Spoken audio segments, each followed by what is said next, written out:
ED CBI अगर कहती है कि बहुत कुछ मिला है तो उनको कोर्ट में पेश करे, वो सबूत तो होगा उनके पास।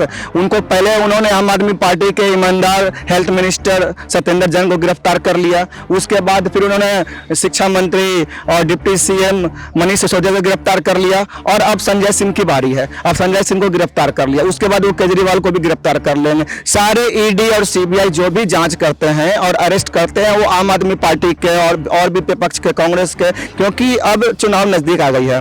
तो उनको कांग्रेस मुक्त भारत नहीं चाहिए मोदी जी को, उनको विपक्ष मुक्त भारत चाहिए। एक भी विपक्ष, चाहे वो आम आदमी पार्टी हो या वो फिर कांग्रेस हो या फिर कोई भी जदयू हो, राजद हो, कोई भी हो, उनको विपक्ष चाहिए ही नहीं देश में। दिया जाकर अरेस्ट करो, सीबीआई को भेजो, ईडी को भेजो। मैं कहता हूं मैंने 10 करोड़ रुपए दिया मोदी जी को, है हिम्मत जांच करने का सीबीआई को या ईडी को?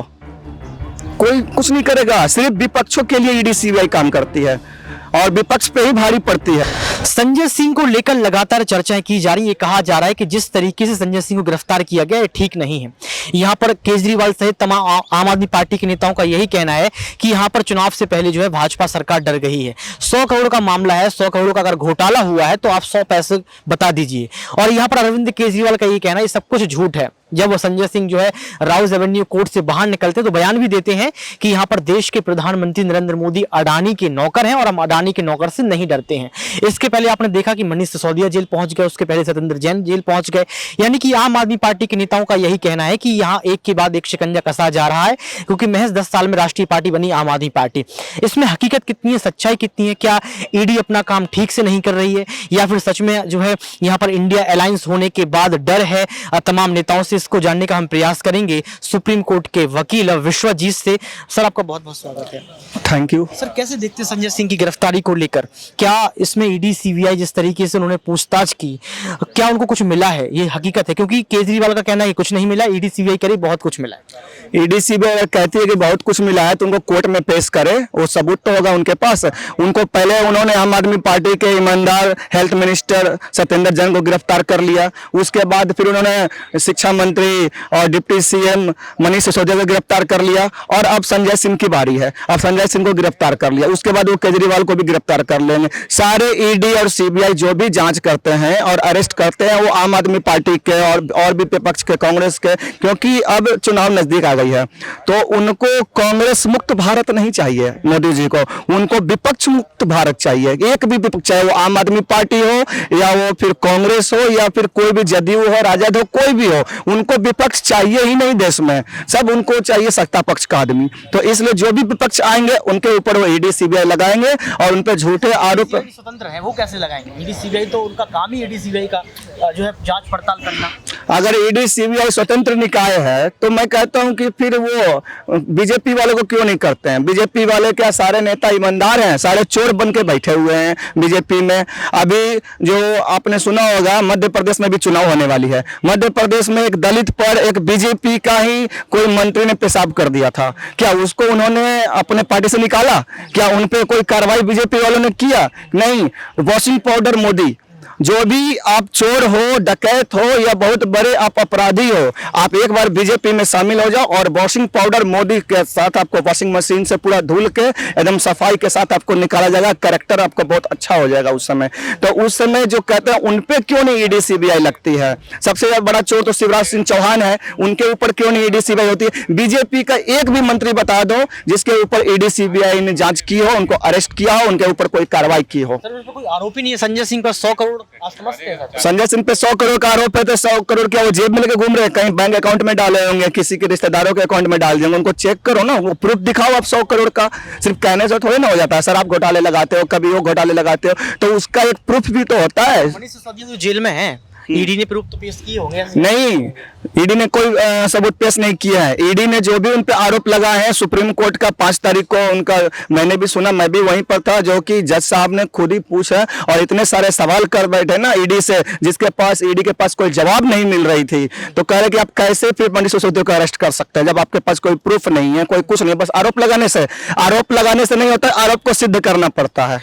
तो उनके ऊपर आरोप तो किसी पे कोई भी लगा सकता है। हम भी मोदी जी पे आरोप लगा देंगे तो मोदी जी को अरेस्ट कर लो, सिद्ध करना पड़ता है ना इसको। मैं कहता हूं कि मैंने मोदी जी को कल रात को 10 करोड़ रुपया दिया, जाकर अरेस्ट करो। सीबीआई को भेजो, ईडी को भेजो। मैं कहता हूं मैंने 10 करोड़ रुपए दिया मोदी जी को। है हिम्मत जांच करने का सीबीआई को या ईडी को? कोई कुछ नहीं करेगा। सिर्फ विपक्षों के लिए ईडी सीबीआई काम करती है और विपक्ष पे ही भारी पड़ती है। और आज 2024 में जो भी इलेक्शन होने वाले हैं लोकसभा का, उसके पहले देखना कि जितने भी विपक्ष जो प्रधानमंत्री के उम्मीदवार होंगे ना, चाहे उनके पार्टी के होंगे, धीरे धीरे धीरे धीरे सबको जेल में ठूस देंगे मोदी जी। और जब सब जेल में चले जाएंगे तो विपक्ष कोई बचेगा ही नहीं। जो प्रधानमंत्री पहले राहुल गांधी का सदस्यता रद्द किया, उसके बाद राहुल गांधी पे फ्लाइंग किस का झूठा आरोप लगाया, और उसके बाद फिर उस पर भी सदस्यता रद्द करके राहुल गांधी को जेल भेजने के चक्कर में थे। ये उसी संसद भवन में ड्रीम गर्ल हेमा मालिनी भी थी, उन पे तो कोई फ्लाइंग किस नहीं किया। ये क्या स्मृति ईरानी इतनी सुंदर है, हेमा मालिनी से ज्यादा सुंदर है ड्रीम गर्ल, लेकिन उस पे कोई फ्लाइंग किस मारेगा? क्या है फ्लाइंग किस? अगर उन्होंने किया भी है ना तो स्पीकर की तरफ किया था। और इधर बैठे हुए थे राहुल गांधी जी, इधर बैठे हुए थे आपकी स्मृति ईरानी जी, और सामने में था स्पीकर। तो स्पीकर को फ्लाइंग किस मिला ना?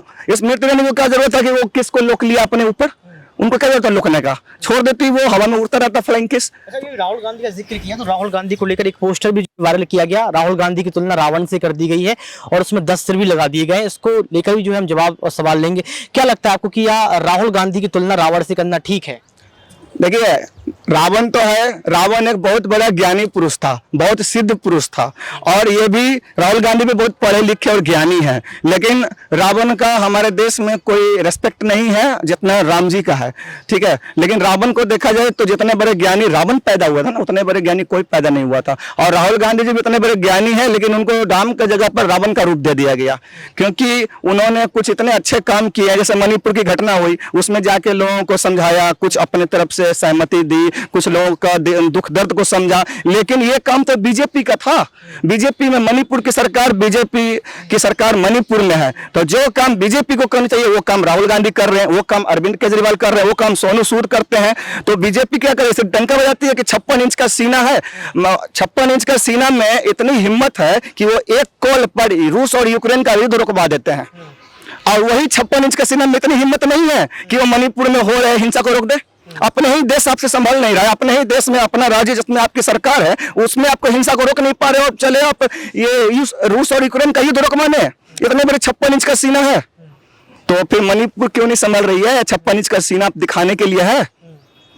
मैं तो नहीं मानता हूं कि 56 इंच का क्या, इनका 56 सेंटीमीटर का भी सीना होगा। अच्छा, प्रधानमंत्री नरेंद्र मोदी लगातार वायदे कर रहे हैं, चुनाव नजदीक। उन्होंने कहा कि भारत देश की अर्थव्यवस्था को तीसरे नंबर की अर्थव्यवस्था बना देंगे और देशवासियों को लगातार संबोधित कर रहे हैं। आपको लगता नहीं प्रधानमंत्री जी अब तीसरे टर्म में जीतने वाले हैं? क्योंकि आप देखिए आंकड़े भी प्रधानमंत्री की तरफ आ रहे हैं। आंकड़े प्रधानमंत्री की तरफ आ रहे हैं क्योंकि जो भी एग्जिट पोल है ना वो सब गलत बताया जाता है। वो कभी भी कोई भी नेशनल चैनल उठाकर देखो, मोदी जी के अलावा, बीजेपी के अलावा किसी और पार्टी का वहां पर ऐड आते ही नहीं है। और जो भी आंकड़े हैं वो मोदी जी की तरफ आते हैं ताकि लोगों को ये भ्रमित हो जाए कि 2024 में मोदी जी वापस आने वाले हैं और दूसरा कोई नहीं आने वाला है। लेकिन मैं कहता हूं उस 56 इंच के सीने को मैं खुले आम ओपनली चैलेंज करता हूं कि अगर आपको लोग इतने ही पसंद करते हैं और 2024 में लोग आपको ही वोट देंगे तो बैलेट पेपर से चुनाव करवा लो, आपको सच्चाई सामने आ जाएगी। अगर आप बैलेट पेपर से चुनाव करवाते हो और पब्लिक आपको दिल से चाहती है तो आप ही को वोट देगी। बैलेट पेपर इतना आसान थोड़ी ना जितना आप समझ रहे हैं। आसान है बैलेट पेपर? बिल्कुल आसान है। इसके पहले बैलेट पेपर से ही चुनाव होता था। ईवीएम में एवरी वोट टू मोदी। हाँ सर, विकल्पों की उपलब्धता ही स्वतंत्रता है। विकल्प तो ईवीएम है ना, आरवीएम में विकल्प। ईवीएम में तो चोरी होती है। ईवीएम इलेक्ट्रॉनिक एक है, उसमें छोटा सा एक गैजेट लगा दो, अमेरिका में बैठे बैठे यहाँ का ईवीएम हैक हो जाता है, लंदन में बैठे बैठे यहाँ का ईवीएम हैक हो जाता है। आप वोट दोगे कांग्रेस को, आप वोट दोगे आम आदमी पार्टी को, लेकिन अंदर ही अंदर वोट जाएगा बीजेपी को। तो आप ईवीएम से क्यों इलेक्ट्रॉनिक वैसे संस्था? इस बयान को देखकर आप फंस सकते हैं।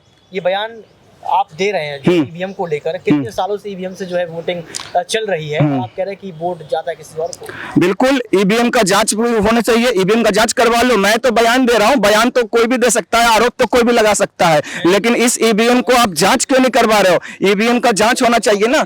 ईवीएम में तो बार बार ईवीएम कितने पकड़ाए जाते हैं, उसमें अभी भी ईवीएम पे बैन लगने वाला है। जिस देश ने भारत देश को छोड़कर अब किसी भी कंट्री का ऐसे किसी भी ऐसे देश का नाम बताओ जहां ईवीएम से चुनाव होते हैं। आपने ईवीएम का जिक्र किया, एक साथी से भी पूछ लेते हैं, आपका नाम क्या है सर? मुकेश गुप्ता। बदरपुर रहता हूँ मैं, बदरपुर रहता हूँ। तो ईवीएम को लेकर आप कुछ कह रहे थे, हैकिंग को लेकर क्या कुछ? ईवीएम में है ना, मैंने सुप्रीम कोर्ट में लिख के दिया है कि ईवीएम हैक हो रहा है। ये दिल्ली की जनता है, पढ़ी लिखी जनता है। इसमें 73 सीट आम आदमी पार्टी की नहीं आ सकती एक साथ, और 7 और लोकसभा सीट जो है बीजेपी की नहीं आ सकती हैं, जबकि दोनों आपस में अपोजिट पार्टी बोलते हैं। ये है ना, ये ईवीएम हैक हो रहा है, मैंने सुप्रीम कोर्ट में लिख के दिया है। और ये मोदी है ना, ये फ्रॉड है। ये इसका नाम नरेंद्र मोदी नहीं है हकीकत में, इसका नाम सतीश है, मथुरा से है। ये पहले ये जो है आज ही का रहने वाला था, आज ही गांव से मथुरा गए हैं, वहां से मर करके ये जो है मरो कैसे, गुटखा खा करके। ये है ना मेरा रिश्तेदार है नरेंद्र मोदी, मेरी अम्मा का भतीजा है ये जो है।